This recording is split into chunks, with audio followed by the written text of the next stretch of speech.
Hey everyone, John from Nintendo Life here, and today we're reviewing Ghosts and Goblins Resurrection for Nintendo Switch. This review was originally written by the wonderful Tom Massey and was adapted to video by me. Anyway, let's die and die and die again.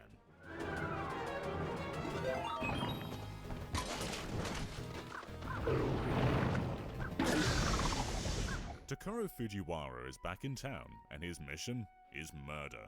The Ghosts and Goblins foreman has been summoned by his former employer Capcom to impart pain and suffering upon the gaming masses, and he's come at it with gusto.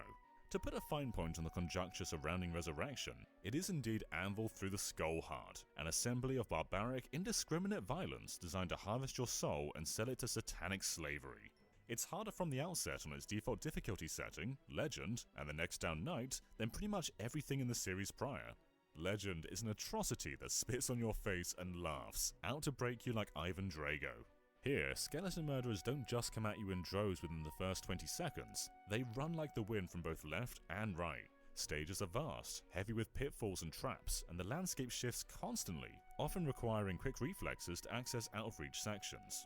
If you can run up a toppling monument before it hits the ground in an early section of the graveyard, you're rewarded with a hidden chest at its peak, while other secrets, such as purple vortexes leading to a series of increasingly difficult survival challenges, are better concealed. Thankfully, and despite his classically limited jumping range, Arthur's controls have been fine-tuned to deal with every situation. You're restricted to just 4 directions of fire with no diagonal range, but unlike earlier entries in the series, you can now turn and fire instantly from a ducking position, which helps fend off rampaging hordes. The gold armor upgrade makes a return, strengthening both speed and attack, while offering extra protection. But the double jump introduced in Super Ghouls and Ghosts is gone. And while it's a nice touch to have the screen pan out and show a wider view of the area, it does give the illusion of marginally reducing Arthur's speed and jumping range, and requires a moment of adjustment. Resurrection stages are a veritable torture garden of familiar terrors, sandwiched between a host of new ones. Assembled with ever-inspired invention, you roam across lakes with giant man-eating plants, up trees with retracting branches, and through fire-breathing pits plagued by falling corpses. And that's right at the beginning. The Red Arima, Ghouls and Ghosts' infamous winged demon, is also back in town, an arcane evil of programming that might lead you to gnaw your fingers off. If you're planning to make any headway, you need to look for the tells, keep your distance, and make sure you're ready to either leap or fire the instant he tears at you. Split into 5 zones, you initially have a choice of 2 stages at each juncture until Zone 3, after which it reverts to a linear single-stage structure until the game's end. Clear the initial campaign on the higher difficulty options and you unlock a nightmare second loop in the Shadow Realm. Here stages feature new mix-ups, enemies, and hazards to contend with. On Legend mode, checkpoints only appear once in the stage's middle and again before the boss, leading to many an agonizing restart. At the same time, this penalty is absolutely required for learning the game by rote. And while you need monk-like resolve and no small amount of mental fortitude to see your way to victory, it can be achieved. This series has always been about slow, measured memorization, knowing your routes, methods, weapon specifics, and how to avoid chests containing disability-spelling magicians. While Ghosts and Goblins Resurrection is utterly infuriating by Zone 3 onward, and it won't be long before you're screaming at the game, the engineering remains arguably sound. While occasionally the hitbox parameters between Arthur and enemies is a tad unclear, the controls are as sharp as a tack.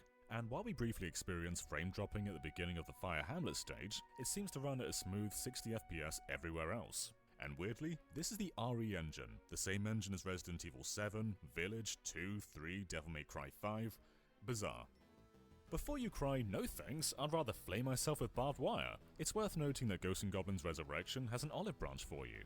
Gone are limited lives and continues. Instead, the game autosaves at stage completion and checkpoints, so you can quit and return while in mid-stage. For purists, this might be disappointing, since the personal challenge of a 1-credit clear is abolished, and the best you can shoot for is a 1-life clear which will require supernatural determination. The big game changer here is backtracking to seek out umbral bees, little glowing firefly things that often appear annoyingly out of reach.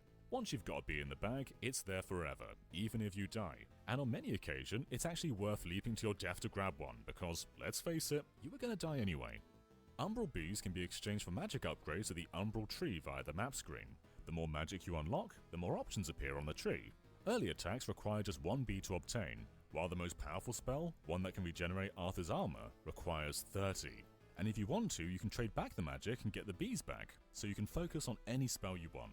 Magic attacks in your waistband are cycled through with the shoulder buttons, and although most have a brief cooldown period before they can be used again, you can button charge to unleash them in any state, from armor to boxers. This, coupled with the ability to save at checkpoints, eases the struggle somewhat. Magic won't nullify a stage's difficulty, but turning enemies into frogs and being able to hold 3 weapons simultaneously certainly improves your chances. While Legend Mode is designed to serve Ghouls and Ghosts diehards, fans who need to really test their limits, the Knight, Squire and Page difficulties have something for everyone else. Now, Knight difficulty is still brutally hard, but Arthur gains 3 hit points and faces fewer, marginally slower enemies. For the more casual retro gamer looking for a solid challenge, Squire difficulty affords Arthur 4 hit points and arguably too many checkpoints. It drops the difficulty down to something akin to Super Ghouls and Ghosts, and although bosses like those of Stage 2's Fire Hamlet will still strive to ingest your Joy-Con, it's altogether less punishing from the outset. And then there's the game's 2-player co-op mode, and it's an interesting addition. This allows a second player to cycle between the spirits of 3 fallen adventurers. These apparitions can float freely around the screen to aid Arthur with unique abilities. Each has a fairly slow and limited projectile fire, but their secondary abilities can carry Arthur across gaps, build bridges, or critically create a brief but impervious bubble shield around him. Both novel and fun, the co-op opens up a new world of strategic approach and a new dimension to the game. And it's time to stop worrying about the game's art style. Ghosts and Goblins Resurrection is a dark, detailed, stunning-looking affair throughout, featuring superb weather effects and distant, haunting backgrounds that beautifully evoke the series' horror theme park styling. After 10 minutes with the opening stages, any unease of the aesthetic melts away. The crystalline cities, freezing constructs, and splitting buildings are something to behold. The hellish catacomb with the giant candles which are constantly being snuffed out. It's all cleverly rendered and smartly paced, culminating in a spectacular stone dragon ride over a wonderfully moody landscape. The music too, featuring new renditions of series favourites and a set of Elfman-esque compositions, quickly eases you into the scythe-like swing of things. If you can't stand the thought of tackling a game through an arduous process of restarts, walk away now. There are points in the campaign where Fujiwara comes close to overstepping the mark, and you do wonder why sections like the disappearing platforms of Zone 5 need to be quite so drawn out, or why the hell a redder mirror is thrown into the mix of Zone 5 when there's already things assaulting you from every direction. Although its difficulty isn't going to be for everyone, it remains coordinated, upholding the series' ethos of practice-based progression via disciplines and new processes. Ghosts and Goblins Resurrection is Fujiwara's love letter to a 35-year-old series that's famous for burying mortal men, and it's a job done exceptionally well. By ignoring it, we risk having to wait another 35 years for a new entry, and in a world where so many games have become cinematic, one-button-does-it-all 3D picture books, that's an unacceptable prospect. If challenge is what you live for, toughen up, don the metal armor, and take up the mantle like a lance. If you put in the time and effort, Ghosts and Goblins Resurrection will see you reap the most valuable of gaming accomplishments, the prestige of victory. We here at Nintendo Life give Ghosts and Goblins Resurrection an 8 out of 10. Thank you so much for watching, and if you want to read the written review, then go to nintendolife.com or check out the link in the description down below, and be sure to kill that subscribe